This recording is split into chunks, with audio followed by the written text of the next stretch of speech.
Hello बच्चों, let's see the question. An object is release from rest from the inner edge of hemispherical bowl and it falls under gravity. The coefficient of kinetic friction between the object and the bowl is mu if the object covers an angular displacement theta with respect to the center of the hemisphere when it stops for the first time. Which of the following expression is correct? Here we have given four options. Now to answer this question, first we will discuss here the key concept, and here the key concept will be work energy theorem. And here the work energy theorem state that कि किसी भी system पे जो total work होता है that is the change in the energy में जितना change आता है उतना ही उस सिस्टम पे टोटल वर्क डन होता है ऑन द सिस्टम और बाय द सिस्टम. नाउ यहाँ पे हमारे पास एक क्वेश्चन में एक ऑब्जेक्ट है जिसको हम यहाँ पे रेस्ट रिलीज करते हैं. तो हम ये मान के चलते हैं सपोज ये सेंटर है हमारे पास और ये जो हमारे पास हेमिस्फेरिकल बाउल दे रखा है इसकी जो रेडियस है कैपिटल आर के बराबर है. तो इनिशियल में हम यहाँ पे इसको रेस्ट से थ्रो करते हैं और जब ये इस तरीके से डिस्टेंस को कवर करता है तो यहाँ पे जब वो इस हेमिस्फेरिकल बाउल के सहारे जाएगा उस पर्टिकुलर केस में यहाँ पे फ्रिक्शनल फोर्स भी काम करेगा. तो जब हम इसको यहाँ से रिलीज करेंगे तो यहाँ पे अगेन जो इसकी फाइनल पोजीशन होगी that will be lesser than the it's initial position. यानी अगर यहाँ पे फ्रिक्शन ना होता तो ये सेम हाइट तक यहाँ पे राइज करता, लेकिन हमारे पास जो पार्टिकल है ये सेम हाइट तक यहाँ पे रीच न करके उससे कुछ कम हाइट तक ये रीच करेगा ड्यू टू द फ्रिक्शन की वजह से इसकी जो यहाँ पे हाइट होगी वो इनिशियल हाइट से कुछ कम होगी. अब इस पूरे प्रोसेस में जितना भी एनर्जी का चेंज आएगा हम उसी के करस्पॉन्डिंग यहाँ पे वर्क डन निकालेंगे और उसके अकॉर्डिंग ही हम यहाँ पे कोएफिशिएंट ऑफ फ्रिक्शन को सॉल्व करेंगे. तो हम ये मान के चल रहे हैं कि सपोज हमारे पास ये इनिशियल पोजीशन थी पार्टिकल की and this one is the final position. Now यहाँ पे इस पूरी प्रोसेस में जो भी हमारे पास डिफरेंस आएगा एनर्जी का that will be equal to the work done on the system. Now यहाँ पे अगर हम बात करें तो हमारे पास सपोज यहाँ पे जो पार्टिकल है अकॉर्डिंग टू द क्वेश्चन यहाँ पे दे रखा है if the object covers an angular displacement theta with respect to the centre of the hemisphere when it stops for the first time. यानी जब हमने इसको यहाँ से रिलीज किया ये यहाँ पे पहुंच गया तो सेंटर के रिस्पेक्ट में इसने यहाँ पे जो एंगल बनाया ये थीटा के बराबर है. या हम ये भी कह सकते हैं यहाँ से यहाँ पूरा 180 डिग्री का एंगल है तो यानी पाई माइनस थीटा का एंगल ये यहाँ पे फॉर्म करेगा when it reaches it's final position. Now इसके करस्पॉन्डिंग अगर हम यहाँ पे बात करें तो सपोज हमारे पास जो पार्टिकल है वो किसी इस पॉइंट पे है और यहाँ पे अगर हम बात करें तो यहाँ पे हम इस पे जो एंगल बन रहा है उसको फाई कंसिडर कर लेते हैं. ये हमने केवल इसकी कोई जो इन बिटवीन पोजीशन है उसको अज्यूम किया है. नाउ यहाँ पे सबसे पहले जो इनिशियल और फाइनल पोजीशन में एनर्जी का डिफरेंस है उसके करस्पॉन्डिंग हम यहाँ पे वैल्यू कैलकुलेट कर देते हैं. So we can say here difference of the energy between initial and final position is the work done by frictional force.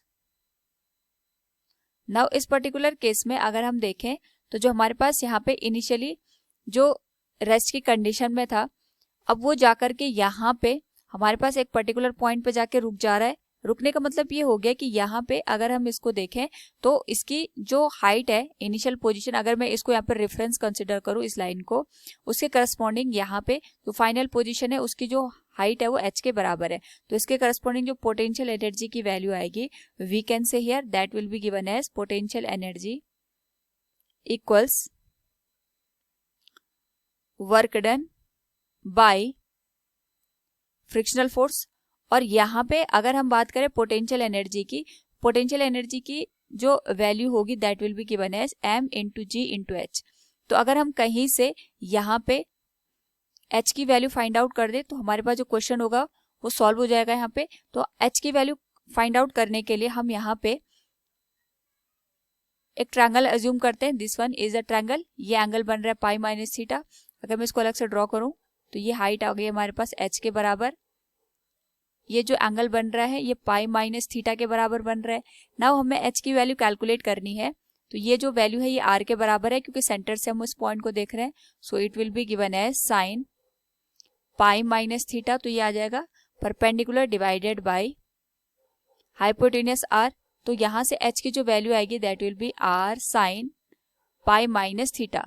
तो हम यहाँ पे लिख सकते हैं जो हमारे पास वैल्यू आ जाएगी पोटेंशियल एनर्जी की that will be m into g into h की जो वैल्यू है that is r into sine pi minus theta, और इसकी जो वैल्यू होगी ये वर्क डन के बराबर होगी।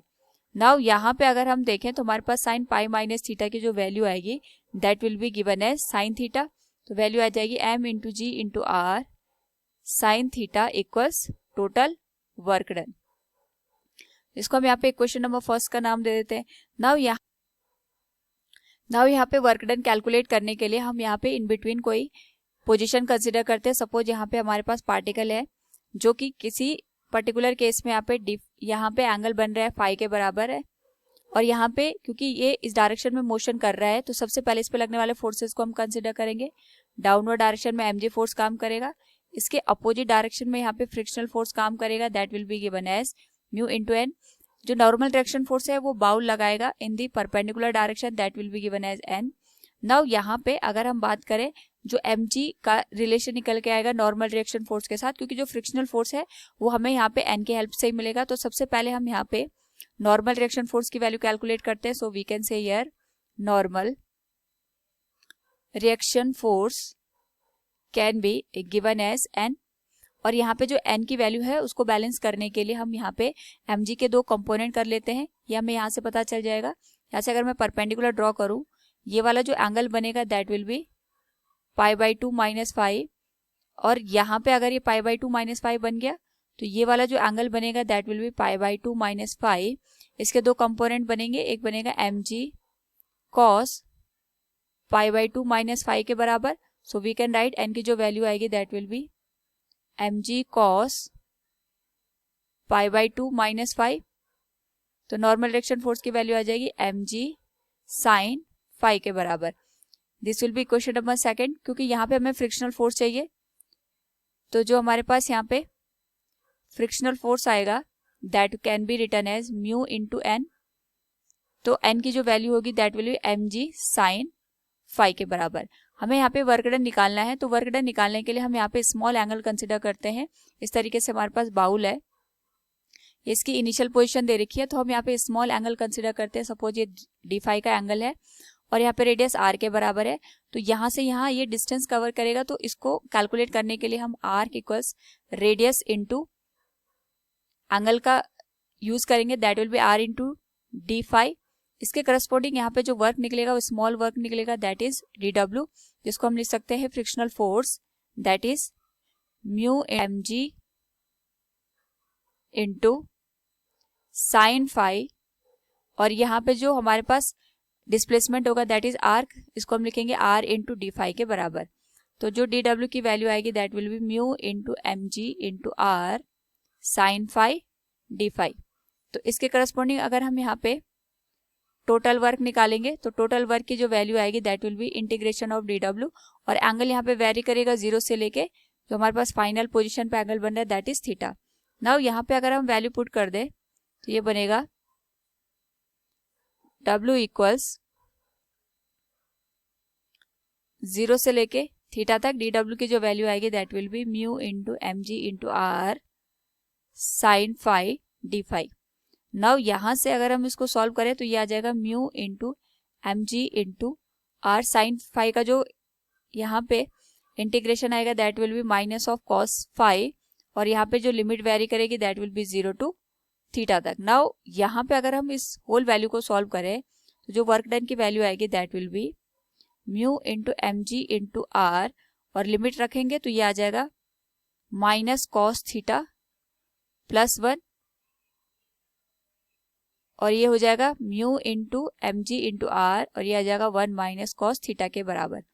नाउ यहाँ से अगर हम ऑब्जर्व करें तो हमारे पास जो इक्वेशन फर्स्ट थी उसमें हमारे पास वर्क डन की वैल्यू थी that is mgr into sine theta के बराबर, और यहाँ पे अगर हम इसी इक्वेशन को पुट कर दे करस्पॉन्डिंग टू दिस इक्वेशन, अगर मैं इसको यहाँ पे नाम दे दूं इक्वेशन नंबर 3, तो हम लिख सकते हैं फ्रॉम इक्वेशन 1 एंड इक्वेशन 3, तो हमारे पास वैल्यू आ जाएगी m into g into r sine theta equals mu into mg into r 1 minus cos theta के बराबर। सिमिलर टर्म कैंसिल हो जाएंगे, एम जी आर से एम जी आर कैंसिल, तो म्यू की जो वैल्यू है that will be sine theta divided by 1 minus cos theta. Now अगर हम इसको सॉल्व करके लिखें तो हमारे पास वैल्यू बन जाएगी साइन 2 थीटा बाई 2 के बराबर, और ये वैल्यू बन जाएगी 1 माइनस कॉस थीटा की वैल्यू हो जाएगी हमारे पास यहाँ पे कॉस 2 थीटा के टर्म में अगर हम इसको लिख ले तो ये आ जाएगा 1 माइनस 1 माइनस में इसका प्लस हो जाएगा, it will B 2 sine square theta by 2। Now इसको अगर सिंप्लीफाई करके लिखें तो हमारे पास म्यू की वैल्यू बनेगी 2 sine theta by 2 cos theta by 2 divided by 1 से 1 कैंसिल हो जाएगा, it will B 2 sine square theta by 2। 2 से 2 कैंसिल हो गया, साइन थीटा बाई 2 से साइन थीटा बाई 2 कैंसिल हो जाएगा, cos theta by 2 divided by sine theta by 2, it will B cot theta by 2. This will be the final answer of the given question. So from the given question we can say here which of the following expression is correct. Mu will be equal to cot theta by 2. Option A will be the right answer. Hope all you understood it. Thank you and best of luck.